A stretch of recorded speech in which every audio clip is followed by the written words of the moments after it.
I bet you didn't know there are planets out there that could be just like Earth.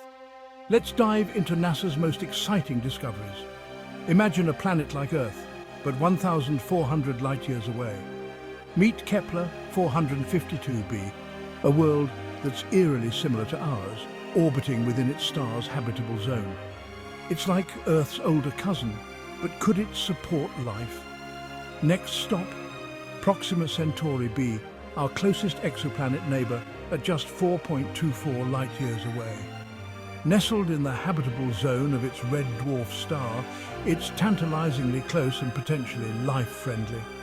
And then there's TRAPPIST-1e, part of an extraordinary system with 7 Earth-sized planets. Orbiting a cool dwarf star, TRAPPIST-1e stands out as a prime candidate for habitability. Imagine entire new worlds waiting to be explored. While these exoplanets share some similarities with Earth, factors like atmosphere, temperature, and liquid water are crucial for life.